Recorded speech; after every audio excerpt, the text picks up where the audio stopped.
to bring awareness to the lead issue. And children who were affected in CMHA is the reason why I came up and was compelled by the Lord really to work for the children. So I'm just thankful for all of the support tonight. I'm thankful for Jeff Mixon. I'm thankful for Yvonka and Spencer, candidates, Dennis,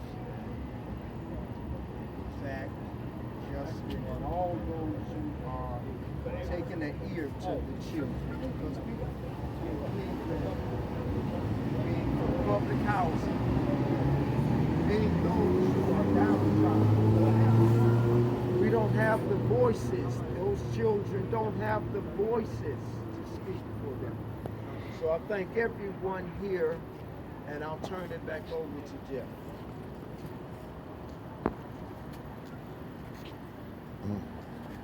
Okay, next up we're going to have an individual who has actually dealt with lead poisoning because she was poisoned with lead herself, Erica Jarvis.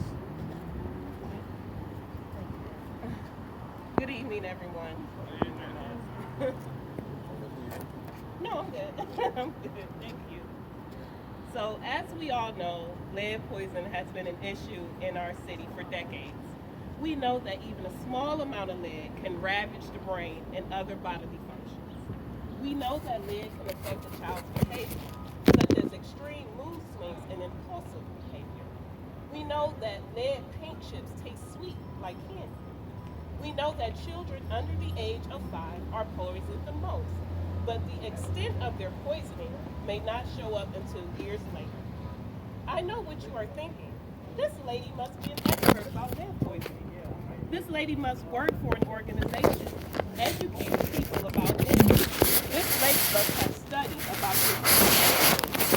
Well, I am an expert, but I'm an expert in the worst way. I am a victim of lead poisoning.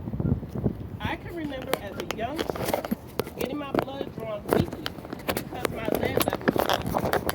I can remember having extreme mood swings at school, mostly manifested in anger because the sweetness of paint chips altered my brain functions. My precious grandmother would speak on my behalf, warning my teachers in preschool that my granddaughters sometimes have moments.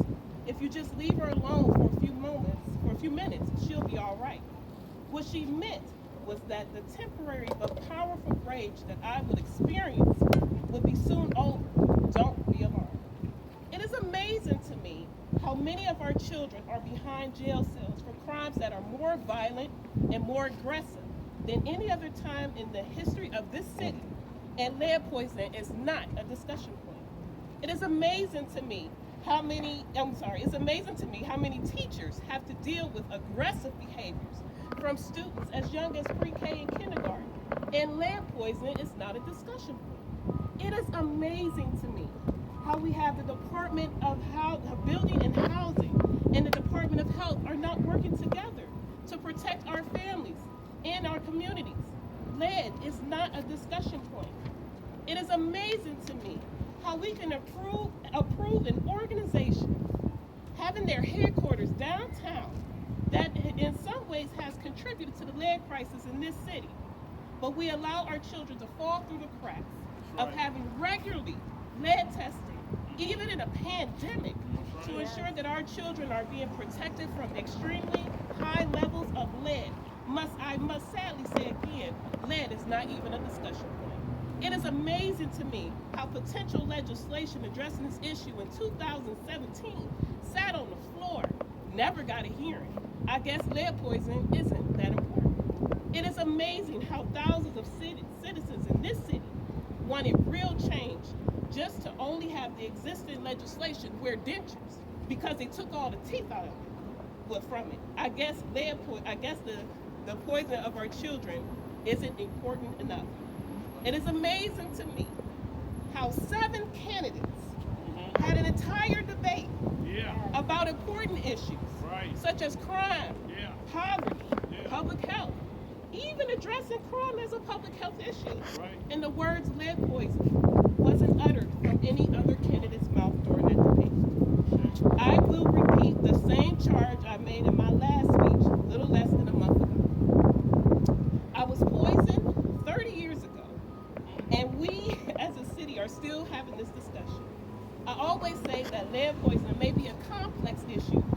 isn't complicated.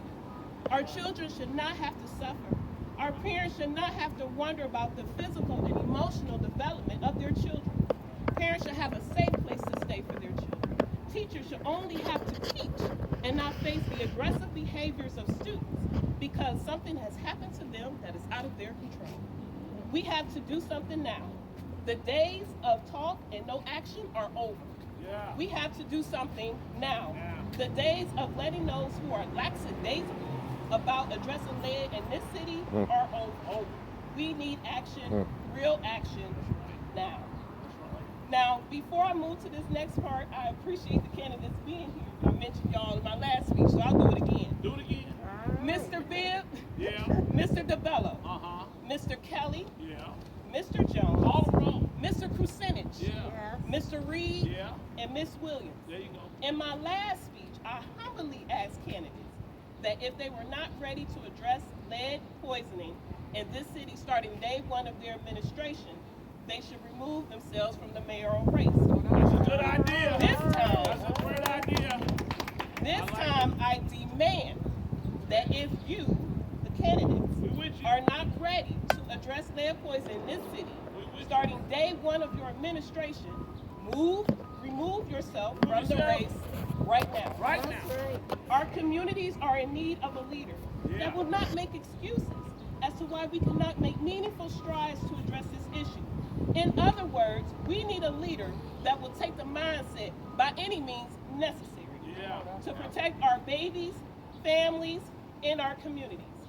As I conclude this speech, some of you are thinking, or maybe you didn't hear Jeff, says this lady never even said her name. My name is Erica Jarvis. I was poisoned by lead in this city. I demand change for my children. I demand change for the children of this city. I demand change for the community. And I demand change right now. Right now. Right now. All right. Thank you. Beautiful. Next up, class member Yvonka Hall. Come on, Yvonka. Yeah. Set it on fire. Yeah. So I'm Yvonka Hall. I'm the executive director of the Northeast Ohio Black Health Coalition. I'm the co-founder of the Cleveland Lead Safe Network and the co-founder of Clash. The reason I even had to co-found any organization is because our leadership left our children behind a long time ago. As I was driving in, I thought about what to say. I was actually going to do my speech from the last time, and I said, I looked over, and there was a sign up the street that says, has your child been checked for lead? Is lead a problem? And there's a sign right beside it that says, where futures begin. And I'm here to challenge you and to let you know that futures begin with addressing lead. So the signs are misplaced because our children don't have a future unless we address the very issue that has caused our children to have run-ins with the law, to have issues in school, to have IEPs. So we can talk about the removal of lead. We can talk about the machines and the testing and the things that can happen in the hospital. But hell, can we do the stuff before they get to the hospital? Can we make sure that every home in Cleveland does not have lead before families move in? Right. Don't tell me about what the process is. Right. Tell me about how do you fix it. We have told you what the solution is. So it's easy. The city of Cleveland, and for these candidates, one of them is going to be in charge of $511 million. Yes. You have enough money to fix the problem. Not for more police, but to fix the problem. So, are we worrying about policing or people? For me, on this Sunday, I'm standing on the people's side. People. Our children come first. They don't come last. They're not an afterthought. That's right. They're not a part of your campaign. Right. They're a part of everyday life. These children have to live with this for the rest of their lives. Lead poisoning does not end. Lead goes from the blood to the bones and then to every major organ. Do you know that the majority of the communities that are impacted by kidney disease have been lead poisoned as children? Do you know that people who have heart disease, people who have diabetes, people who have dementia have also been impacted by lead poisoning. It's not just something that impacts children. It impacts you throughout your lifespan. So we cannot talk about, oh, well, we need to go, we can put the kids on the collation. Okay? Can we put our budget on the collation? Can we make sure that our communities are prepared for our children? So I live on Harbor. I had my soil at my house tested for lead. My soil at my house is 100 times higher than it should be. 100 times. I had to put $12,000 on my credit card to put siding on my house to protect my grandchildren. I'm not part of this program because this program is saying that landlords need to fix their houses. But we have a housing problem. When you have 90% of the homes in the city of Cleveland that was built before 1978, it isn't about building new houses. Building new houses doesn't ease the fact that the soil is poisoning our children. So you can tear down my house, but if you build me a new one, the soil is still there. So what are you going to do then? This is something that has gone on for far too long. We have made this into a political ploy instead of looking at it and saying, we have to do something to protect the least of these. That's what this administration has been saying for years. Well, I want to know who the least of these are. Is the least of these Sharon Williams? Because it sure hell ain't me. Right? So if the least of these are our children, why aren't we doing more to make sure that we don't have lead poisoning rates that start at 2 times higher than Flint, Michigan? So Flint, Michigan's lowest rate is 7%. Our lowest rate is 14.2%. Our highest rate is almost 10 times that. Why do we have neighborhoods where almost every single child entering kindergarten is lead poisoning? Why do we have that? Why do we have that? If you're not willing to talk about the whole entire issue, the mismanagement that's going on around building and housing, around the health department, where the money is, what is it going for? How many children have been tested? How many homes have been tested? If you're not willing to address the issues, then take your ass home. The problem is here and the problem is now. This young lady, the impact that it's had on her life, Mr. Wade's son ain't coming back, y'all. This is wrong. I apologize to them for the last time that we were here. I apologize to them because I cannot believe that in a city that can build skyscrapers, that can build a damn chandelier in the middle of downtown, that we cannot fix our babies, that we cannot fix our homes before our babies are born. What is wrong? What does it take for y'all to know that this is an emergency? If we talk about racism being a public health emergency, the main children that are impacted are black and brown babies. Hell, that's racism. This is public enemy number 1. Lead poisoning in Cleveland is public enemy number 1. It's not crime. It's not the need for more police. It's not the need to tear down old homes in places that were already poisoned. Fix the problem that we had. And you fix the whole thing. You can't take pieces and parts. Start at where it starts. Our future begins with addressing lead. So, for our candidates who are standing behind me, some who wanted to meet with me and others who didn't, this is your question. Cleveland has a history of mismanagement of lead hazards that poison Cleveland's future, our children. Will you pledge that when you are elected mayor, that you will appoint a lead-safe Cleveland administrator to coordinate the various departments which are responsible for removing lead hazards from our community? This lead czar will have administrative oversight and coordination of departments of building and housing for lead-safe housing and public health for lead-safe children. The lead czar will also coordinate between 2 departments and the law department, which is responsible for enforcement of lead violations.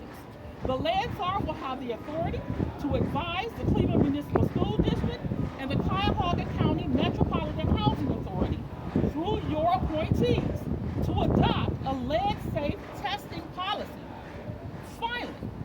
lead czar will oversee implementation of the removal of lead water lines in the city of Cleveland. Every municipality is served by the Cleveland Water Department. If you are not going to do any of these, do not take the mic. This is what we want, and this is what we want now. So, Mr. Kucinich, you have the mic. These are our questions. Let's see where we go.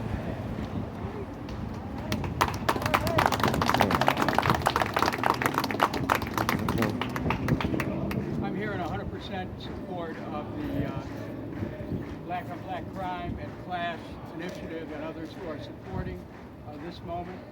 There's no question that the lack of coordination between building and housing and the health department has led to an inattention to the what I think is a defining health issue. This is a defining health issue because when children are lead poisoned, it affects their individual lives, it affects the life of the community, and no amount of money is going to be too much to be able to focus our attention on the individual children, to make sure every child's tested. Surprising that with the city even having passed that weak ordinance a few years ago, that they still aren't testing the children on a regular basis. Children have to be tested. The children who have been adversely affected, we have to get them medical attention. We have to see remediation in the housing that exists right now. I agree on that. We need to make sure that there's another element here that isn't talked about much. And I know there have been some changes in state law that address that. But I think that just as Monsanto has been made responsible for some of the poisoning that's taken place and causing a cancer with their products, I think we have to look at the paint companies.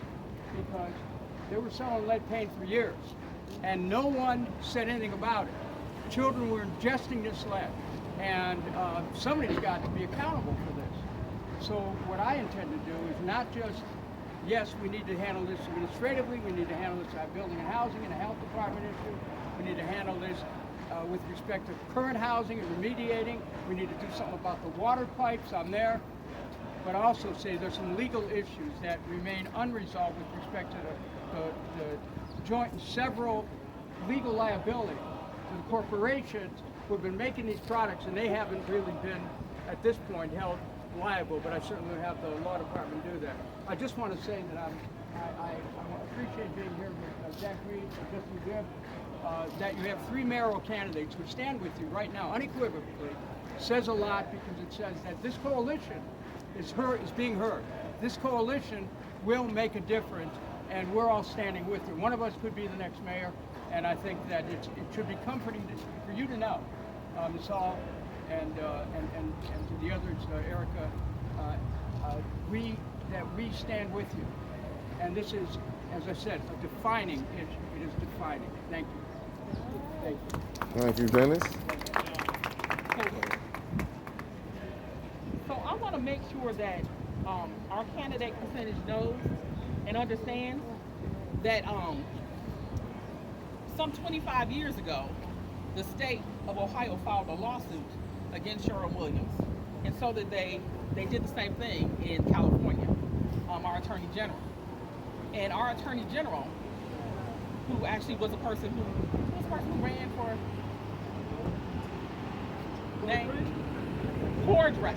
So Cordray stopped that lawsuit in its tracks and prevented us from ever being able to sue Sherwin-Williams for culpability. So, just so you know, we have tried that. Every single thing that we have looked at to make sure that we address this issue, we weren't just people who came in and didn't know what we were doing. We came in making sure that we knew every single issue of it. So, Richard Cordray is responsible for us not being able to hold Sherwin-Williams or any other company that has poisoned our children culpable. So just so you know, we have looked into that. And that is not a city problem. That was something that came from the state. So Sherwin-Williams cannot be sued for what they caused for our children. Candidate Bill? Thank you. I want to first just thank the organizers of Clash for bringing this conversation together this evening.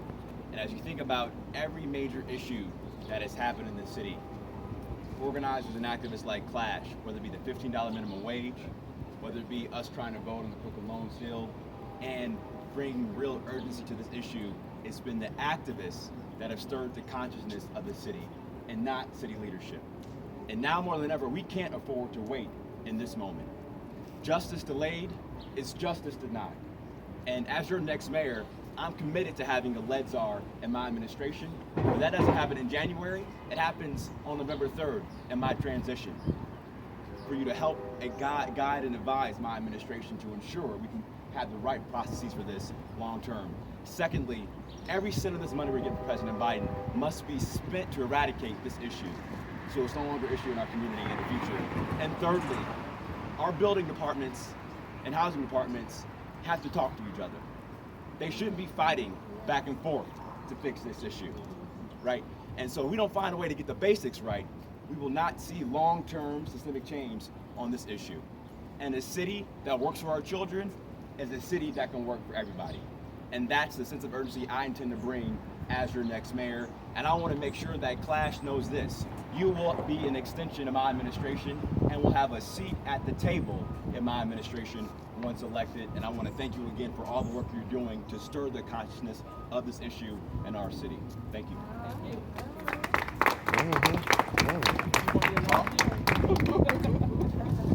Well, hi, I'm Zack and I'm running for mayor of the city of Cleveland. And we've said a lot of great words, but this sign right here says it all. I mean, this sign right here says it all. Because at the end of the day, you know, this is not my first time standing with you guys. I stood with you guys when we had the press conference over on the west side.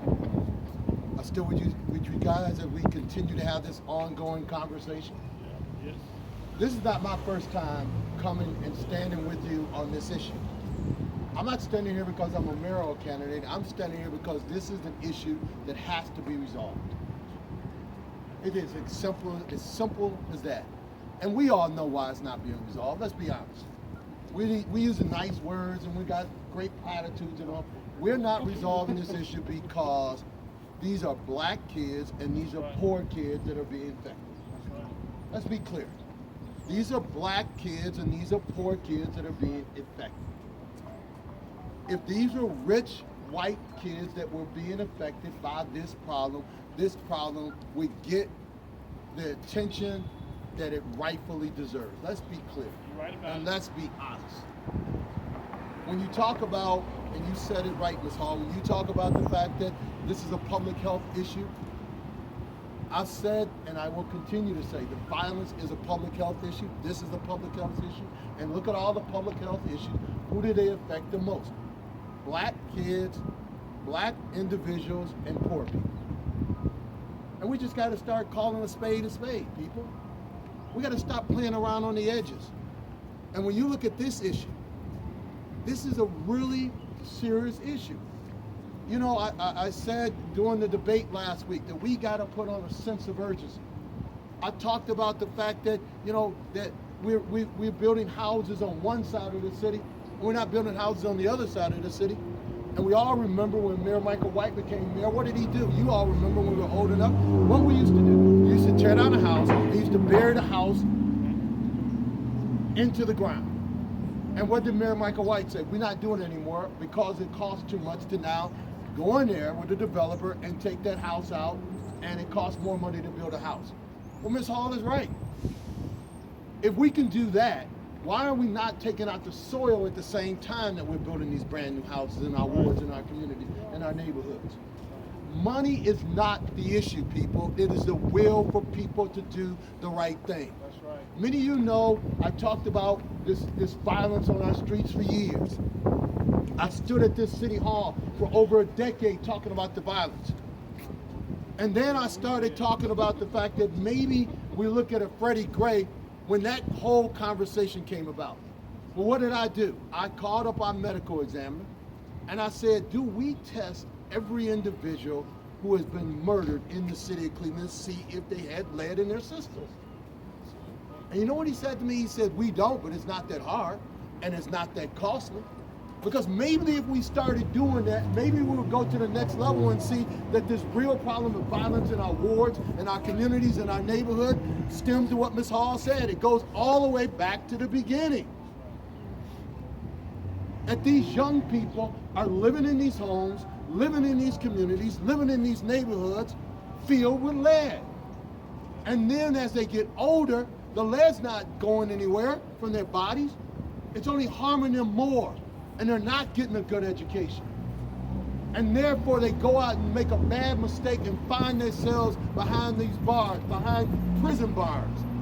So I'm saying to you, Ms. Hall, you know I've stood with you. I've stood with Clash. I've stood with you before. I'm gonna continue to stand with you. And when I'm mayor of the city of Cleveland, because I am confident that I am going to be mayor of the city of Cleveland, those things that you talk about are easy. They're very easy. But for my administration, those are just the first steps that we're going to take. We are going to eradicate this problem because I'm tired of seeing young black babies. I'm tired of seeing poor kids not having a place in this city that they should. And it's because of these issues of health. So I've stood with you before, I stand with you now.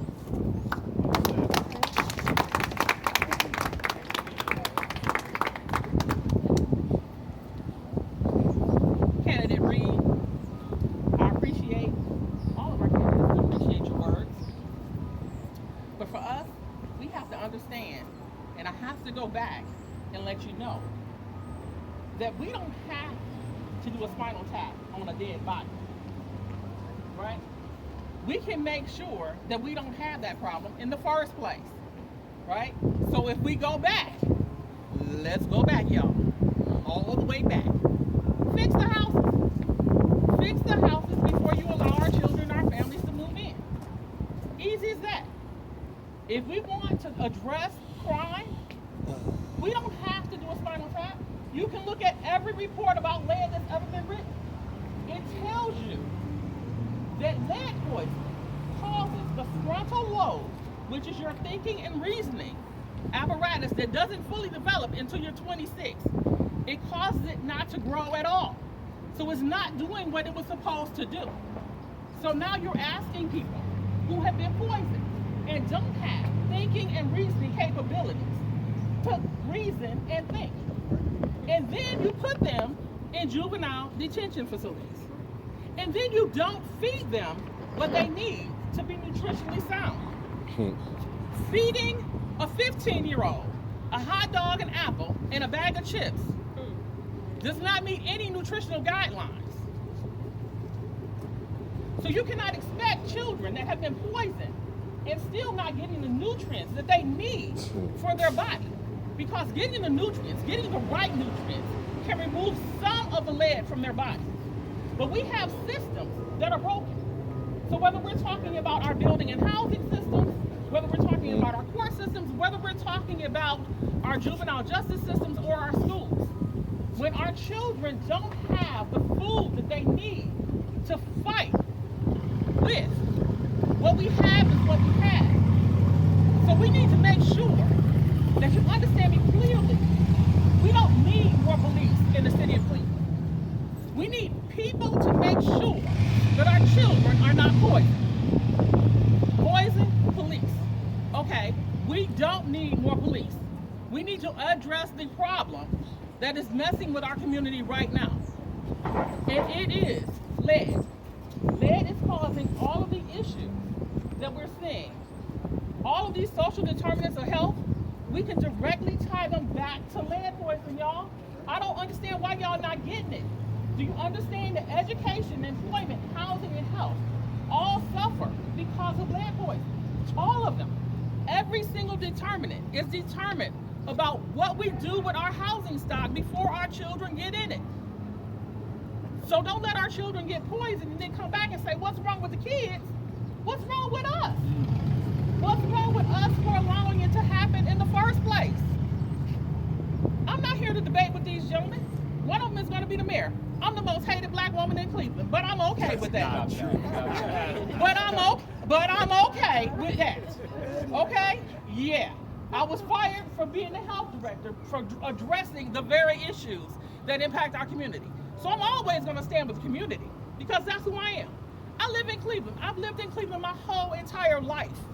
We have an opportunity, y'all. We have $511 million to change our community. Our community needs to rise up and say, you're not going to hire more police. You're going to address the issues that are causing the problems around policing. That issue today and always is lead poisoning. Lead poisoning impacts children. It impacts young women when they're in their ages where they're having babies.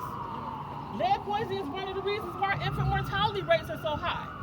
When lead goes into your bones and your baby doesn't get the nourishment that it needs, your baby will get that nourishment out of your bones. And your bones were already poisoned. Do you understand? I mean, do I have to scream it from City Hall? Do they understand? Like, this lead poisoning impacts every single social determinant that we have. We can't address anything